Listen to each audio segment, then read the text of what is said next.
Good morning, students. In the last lecture, we studied this external and internal forces, right? So, in the very next, we see this action and reaction forces, right? So, what is this action and reaction forces? So, as per Newton's third law, whenever a body exerts from action on the other body exerts similar force on the former body known as the reaction, which means action is equal to reaction. મતલબ શું છે કે third લો શું છે જેટલું આપણે બોડીને જેટલો ફોર્સ આપ્યો એટલી સામેવાળી બોડી બીજી બોડી જે હોય એટલો સિમિલર ફોર્સ શું કેવી રીતે આપશે એના રિએક્શનમાં સિમિલર ફોર્સ પાસ કરશે રાઈટ. તો એનો મતલબ શું થયું ફોર એક્ઝામ્પલ આપણે એને સમજી લઈએ તો એક બલૂન લઈએ એ બલૂનમાં આપણે હવા ભરી છે રાઈટ. તો એ જે હવા ભરી છે રાઈટ તો એનું રબર આપણે ઓપન કરી નાખીએ તો એ શું કરશે કે એની જે એર હશે એ ક્યાં થશે નીચે આવશે. નીચે જેવી જેટલી પ્રેશરમાં નીચે એ હવા છોડશે હવા એની જેટલી બહાર નીકળશે એટલું શું હશે એ પ્રેશર ક્યાં આપશે એની ઓપોઝિટમાં રિએક્શન આપશે કે એના લીધે શું થશે બલૂન જે છે તમારો હવામાં ઉડી જશે. કેમ? કારણ કે એરના જે પ્રેશરના લીધે જેટલું એર પ્રેશર લાગ્યું બોટમમાં જેટલું એને એક્શન લાગ્યું એટલું તેનું રિએક્શન થઈને શું થયું જે તમારું બલૂન હતો એ હવામાં ઉડી ગયો રાઈટ.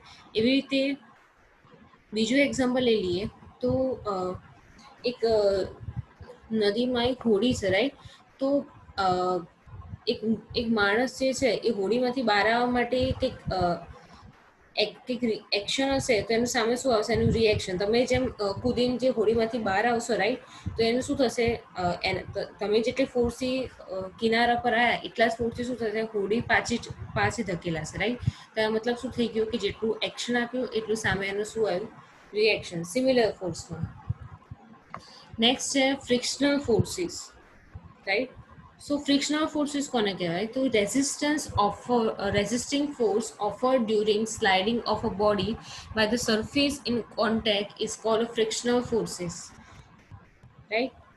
શું કહે છે કે ફ્રિક્શનલ ફોર્સ શું છે તો કે તમે જ્યારે કોઈ બોડી એક મૂવ થતી હશે રાઈટ. તો જ્યારે બોડી મૂવ થતી હશે ત્યારે જે સરફેસમાંથી એ જે સરફેસ પરથી એ રોલ થતી હશે તો એ સરફેસ એને થોડું રોકવાનો ટ્રાય કરશે એની જોડે જકડી રાખવાનો ટ્રાય કરશે તેના લીધે શું આવશે ફ્રિક્શન ફોર્સ લાગશે રાઈટ. તો એનો મતલબ શું થઈ ગયો સપોઝ આ એક એક્ઝામ્પલ લઈ લઈએ તો ફર્સ્ટ એક્ઝામ્પલ છે જ્યાં માણસ રાઈડ કરે છે સ્નો ઉપર કરે છે અને સેકન્ડ શું છે ગ્રાઉન્ડ પર કરે છે. તો ગ્રાઉન્ડ પર એનું ફ્રિક્શનલ ફોર્સ વધારે હશે. કેમ? કારણ કે જમીનની અંદર પગ ધસી જવાના ચાન્સ છે રાઈટ. અને બીજું કે જ્યારે માણસ બરફ પર હશે અને જ્યારે એનો કોન્ટેક્ટ ફોર્સ લાગશે તો જ્યારે સ્લાઇડિંગ કરતો હશે ત્યારે એ જે કોન્ટેક્ટ ફોર્સ શું છે બેની વચ્ચે એકદમ ફ્રિક્શનલ ફોર્સ ઓછું હશે રાઈટ. કેમ? કારણ કે બરફ અને જે જેની પર બેસીને એ સ્લાઇડ કરશે એ બંને વચ્ચે શું કહેવાય એટલું ફ્રિક્શન નહીં હોય રાઈટ. તો આ ફિગર પરથી તમને ખ્યાલ આવી ગયો છે કે ફ્રિક્શનલ ફોર્સ કોને કહેવાય. ફ્રિક્શન મતલબ કે આપણે કશી વસ્તુ પર ચાલી રહ્યા છે યા તો કઈ વસ્તુ પર સ્લાઇડ કરી રહ્યા છે તો એ જેની ઉપર આપણે જઈ રહ્યા છે એનું પોતાનું બી એક ટ્રાય કરશે તમને જે વસ્તુ છે એ રોકી રાખવાનો રાઈટ. ઘર્ષણ એક કહેવાય એક ટાઈપનું ઘર્ષણ બે ફોર્સ કે બે બોડી વચ્ચે જેટલું ઘર્ષણ હશે એના એટલે શું કહેવાય એનો ફ્રિક્શનલ ફોર્સ. નેક્સ્ટ છે wind force. Force exerted by wind when it is obstructed by any object. Wind force કોને કહેવાય તો કે જ્યારે કોઈ એક ઓબ્જેક્ટ ઉપર વિન્ડ ફોર્સ લાગે છે રાઈટ જેના લીધે ઓબ્સ્ટ્રક્ટ થાય છે બોડી તેને શું કહેવાય વિન્ડ ફોર્સ. નેક્સ્ટ છે cohesion and adhesion forces right. So what is the meaning of cohesion and adhesion forces? So force developed between molecules of same material is called cohesive forces, and the force developed between molecules of different materials is called adhesive forces. શું કહે છે કે જ્યારે same મટીરિયલના molecules હોય right same મોલિક્યુલ્સને વચ્ચે જે force develop થાય છે એને શું કહેવાય કોહેઝન, જ્યારે બે અલગ અલગ મોલેક્યુલ્સ, અલગ અલગ મટીરિયલના મોલેક્યુલ્સ વચ્ચે ફોર્સ ડેવલપ થાય છે તેને શું કહેવાય? અધેસિવ. તમે આ ફિગરમાં એકદમ ધ્યાનથી જોઈ શકો છો કે આ સેમ પાર્ટિકલ છે. એ પાર્ટિકલની અંદર અંદર જે મોલેક્યુલ્સની એકબીજા વચ્ચે જે મોલેક્યુલ્સ જે અલગ અલગ જે છે સેમ મટીરિયલના મોલેક્યુલ્સ, એમની વચ્ચે જે ફોર્સ ડેવલપ થાય છે એને શું કહેવાય છે? Cohesion force. અને જ્યારે ડિફરન્ટ મટીરિયલ, મતલબ અહીંયા બ્લુ મોલિક્યુલ્સ છે અને અહીંયા રેડ છે, રાઈટ? તો એ બેની વચ્ચે જ્યારે ફોર્સ ડેવલપ થાય તો એને શું કહેવાય? અધેશન. તો આ છે કોહેઝન અને ઉપરના નીચે એન્ડમાં શું છે? અધેશન, રાઈટ? નાઉ નેક્સ્ટ છે hydrostatic force, a force exerted by a water on a body when it is obstructed by a body, right? તો એક જ્યાં કોઈ બોડી ઉપર ફોર્સ લાગે છે, વોટરના લીધે ફોર્સ લાગે છે, તેને શું કહેવાય? Hydrostatic force, right? Next is the classification of a force, right? So, force system is mainly divided into two parts. First is a coplanar force system, and the second part is a non-coplanar force system. So, the coplanar force system has also divided in this four parts, right? The first one is a concurrent or non-current forces. Second one is collinear or non-collinear forces.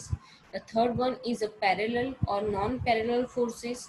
And the last is like or unlike forces. So now understand what is this meaning or definition of this coplanar forces. So forces whose line of action lies on the same plane known as a coplanar forces, right? कि એવા એક forces coplanar force મતલબ શું થાય કે જેની line of actions અલગ અલગ, સપોઝ લાઇન છે એ બી સી, બધી જ લાઈનો ગમે તે ડિરેક્શનમાં જતી હોય પણ એક સેમ પ્લેનમાં હોય તો એને શું કહેવાય? Coplanar forces. હવે પ્લેન મતલબ તમને ખબર છે કે એક્સ પ્લેન, વાય પ્લેન, ત્રણ અક્સિસ હોય છે, એક્સ વાય ઝેડ. તો જ્યાં એક્સ અક્સિસ હોય તેનું એક પ્લેન હોય, વાય અક્સિસ હોય તેનું એક પ્લેન હોય, ઝેડ અક્સિસ હોય તેનું એક પ્લેન હોય, રાઈટ? તો કોઈ પણ એક પ્લેન સજેસ્ટ કરી લઈએ, એ એક પ્લેનમાં ત્રણ ફોર્સ આપેલા છે, એક્સિસ છે, રાઈટ? તેને શું કહેવાય? Coplanar forces. કે ફોર્સિસ કોઈ એક પ્લેનમાં એક્ઝિસ્ટ કરે છે, રાઈટ? નાઉ નેક્સ્ટ છે concurrent forces.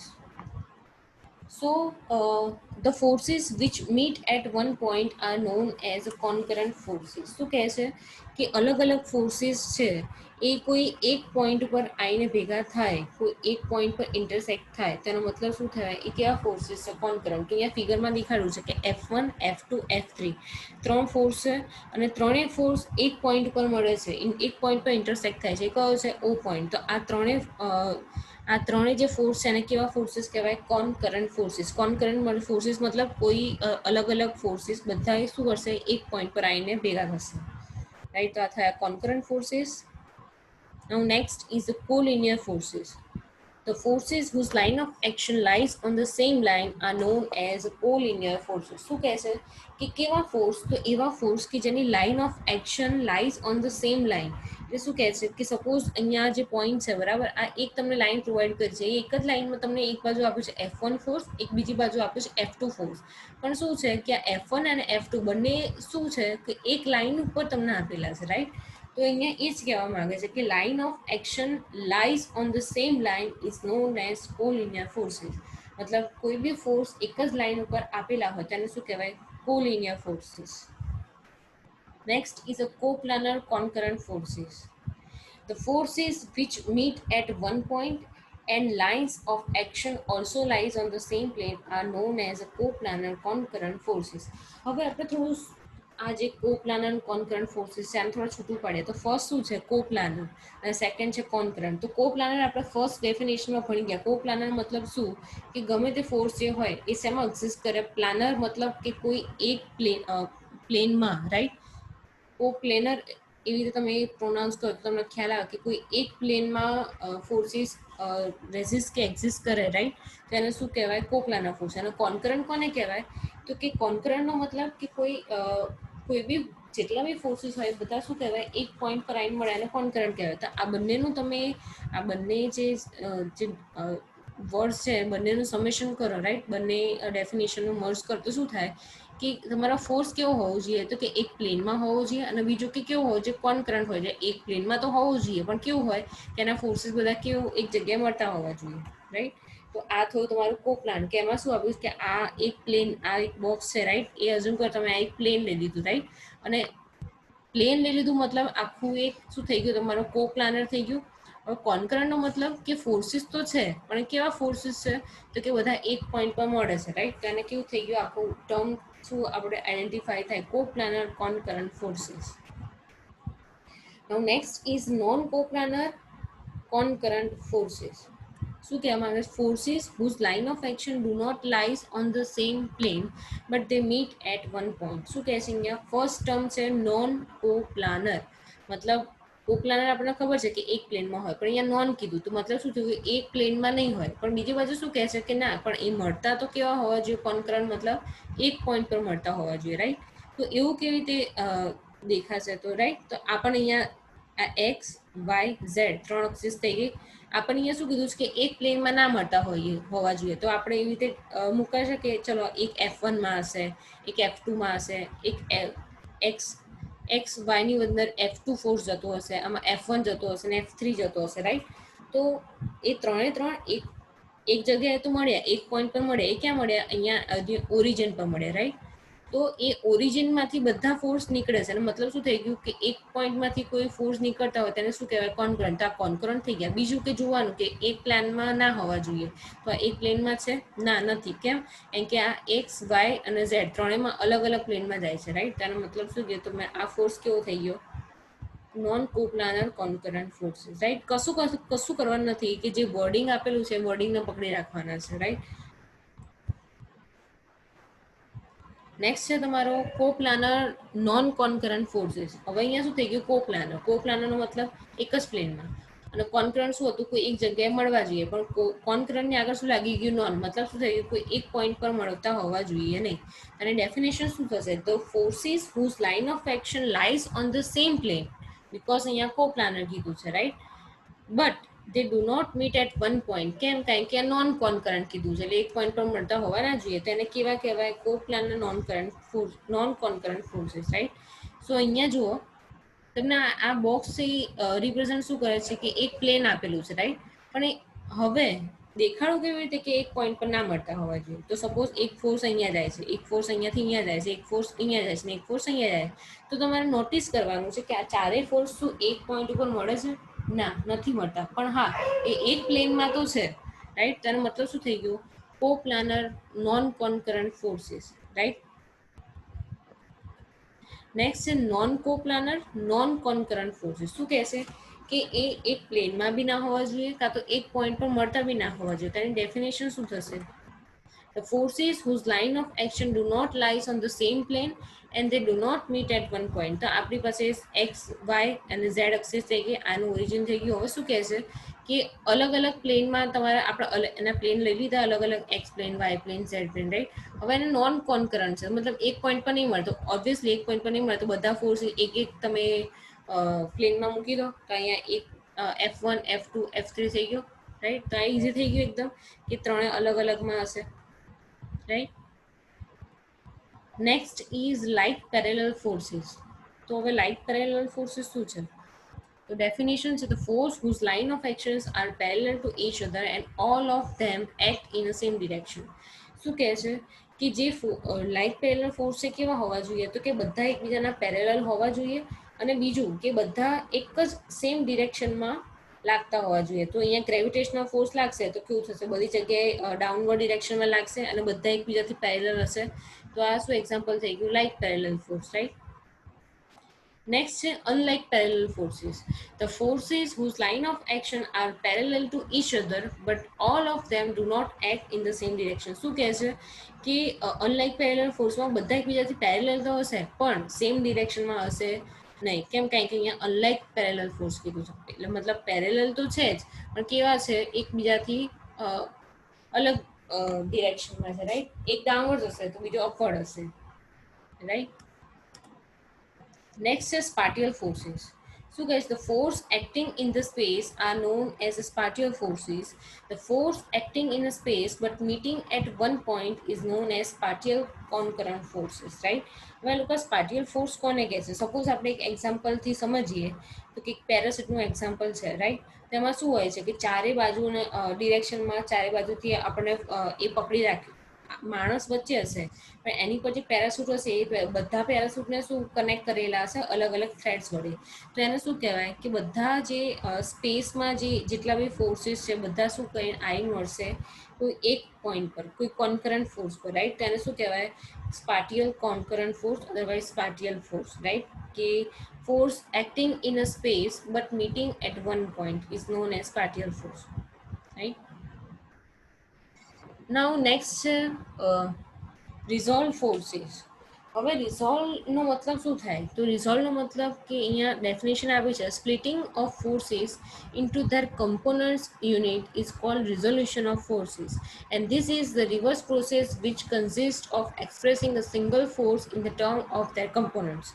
શું કહે છે કે કોઈ એક એવો ફોર્સ હોય કે જેને આપણે બે સ્પ્લિટ કરી નાખીએ, ફોર્સ એટલે કે ડિવાઈડ કરી નાખીએ એવા ફોર્સીસમાં કે જેનો કમ્પોનન્ટ જે મળે એને શું કહેવાય? Resolution of force. એટલે કોઈ એવા ફોર્સ, સપોઝ આપણો અહીંયા ફિગરમાં દેખાડો છે કે કોઈ એક એફ ફોર્સ છે, રાઈટ? તો એફ ફોર્સને કોઈ એવા બે એવી રીતે ડિવાઈડ કરવાના કે જે જેના લીધે આપણને શું મળશે? Resolution of forces, right? તો અહીંયા ફોર્સને ડિવાઈડ કરે છે F X F Y. F X કેમ આપ્યું છે? કારણ કે એક્સ અક્સિસ પર રેઝિસ્ટ કરે છે ફોર્સ, એટલે એને શું કહેવાય? F x. અને વાય અક્સિસ પર ફોર્સ લાગે એને શું કહેવાય? F Y. અને ફોર્સ જે છે એ એફએક્સ અક્સિસ સાથે કોઈ એંગલ બનાવે છે, રાઈટ? તો અહીંયા એફએક્સનું આપણે ઇક્વેશન લખવું હોય તો શું થશે? ફોર્સ મલ્ટીપ્લાય બાય એનો એંગલ. તો ફોર્સ આપણને ખ્યાલ છે કેટલો છે? F, right? હવે એંગલ કેટલો બનાવશે? તો આપણે આગળ પાયથાગોરસ કે આગળના જેટલા બી ટ્રિગોનોમેટ્રી ભણ્યા એમાં તમને ખ્યાલ છે કે જે પાસેનો ખૂણો હોય એને કેવો કહેવાય? કોસ. અને જે સામેનો ખૂણો હોય એને શું કહેવાય? સાઇન. તો અહીંયા જોવાનું કે થીટા એંગલ, થીટા જે બી અક્ષિસ સાથે એંગલ બનાવતું હશે એને શું કહેવાય? Cos theta. અને જે અક્ષિસ સાથે એંગલ નહીં બનાવતો હોય એને કેવું કહેવાય? Sign theta, right? તો અહીંયા એક્સ અક્ષિસ સાથે બનાવે છે તો અહીંયા શું થશે? F x is equal to F cos theta, જ્યારે F y is equal to F sine theta, right? હવે રિઝોલ્યુશન ફોર્સનું શું એકચ્યુઅલી એક્ઝામ્પલ શું છે આપણે હવે નેક્સ્ટ લેક્ચરમાં કન્ટિન્યુ કરીશું, રાઈટ? તો તમને આમાં કોઈ ડિફિકલ્ટી હોય તો તમે મને ઇન્ફોર્મ કરી શકો છો, right? Thank you so much.